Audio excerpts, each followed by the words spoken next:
बिस्मिल्लाहिर्रहमानिर्रहीम। अस्सलामु अलैकुम। सऊदी उर्दू न्यूज़ चैनल में आप सबको वेलकम कहा जाता है। बहुत सारे पाकिस्तानी और इंडियन भाई जो परवाज़ों का इंतज़ार कर रहे हैं इंटरनेशनल फ़्लाइट सऊदी अरब के लिए, इन ममालिक जिसमें ख़ुसूसी तौर पर पाकिस्तान और इंडिया शामिल हैं, कब खुलेंगी। दोस्तों, इस बारे में मैं आपको बताता चलूँ कि इंशाल्लाह बहुत जल्द इंटरनेशनल फ़्लाइट्स पाकिस्तान इंडिया के लिए जारी होने के बहुत इम्कानात हैं। मज़ीद आप इस बात पर फोकस करें कि अपने मुल्कों में रहते हुए इंटरनेशनल फ़्लाइट्स खुलने के बाद आपने क्या इक़दामात करने हैं, वो ज़्यादा अहम हैं। याद रखें, सऊदी वज़ारत दाखिला की जानिब से 30 ममालिक पर जो पाबंदी लगी थी उसमें से 11 ममालिक के लिए पाबंदी बाकायदा ख़त्म कर दी गई है। एहतियाती तदाबीर इख्तियार करते हुए अल्हम्दुलिल्लाह इंटरनेशनल फ़्लाइट्स इन 11 ममालिक के लिए शुरू हो चुकी हैं, जिसकी तफसीलात ऑलरेडी आप तमाम भाइयों से शेयर भी की गई।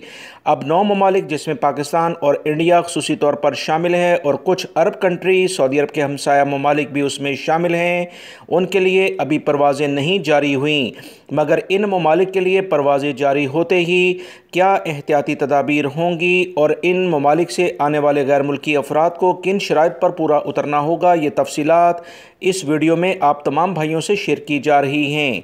याद रखें, जिन 9 ममालिक जिसमें पाकिस्तान और इंडिया शामिल है, ऐसे पाकिस्तानी और इंडियन भाई जिन्होंने बाकायदा सऊदी अरब से मंजूर शुदा वबाई मर्ज़ कोरोना वैक्सीन की दोनों खुराकें ले ली हैं, वो बग़ैर करंतना के सऊदी अरब में अपने घरों में जा सकेंगे।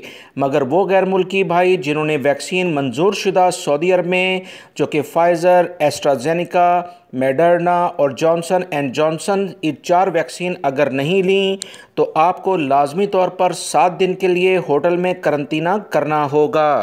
सऊदी वज़ारत दाखिला की जानिब से मज़ीद जो बताया गया है कि पाबंदी हटाए जाने के बाद वो गैर मुल्की जिन्होंने सऊदी अरब से मंजूर शुदा वैक्सीन की दोनों खुराकें ली होंगी या पहली खुराक लिए हुए 14 दिन से ज़्यादा अरसा गुजर गया होगा, इसके अलावा कोरोना वायरस से सेहतियाबी का अरसा 6 माह से कम चुका होगा, ऐसे अफराद लाजमी होटल करंतना के ज़ुमरे में शामिल नहीं होंगे। वो गैर मुल्की जिन्होंने वैक्सीन नहीं ली या वो कोरोना से सेहतियाब नहीं हुए, इन्हें ममलिकत आने के बाद लाजमी तौर पर 7 दिन के लिए करंतना करना होगा, जिसके बाद PCR टेस्ट कराया जाएगा, यानी 6ठे दिन वो टेस्ट कराया जाएगा। मनफी आने पर वो करंतना की पाबंदी ख़त्म कर सकेंगे। ये कुछ अहम इतलात आई थी दोस्तों, जो फ़ौरन शेयर की गई हैं। वीडियो लाइक करके ज़्यादा से ज़्यादा शेयर भी कीजिएगा। अस्सलामु अलैकुम।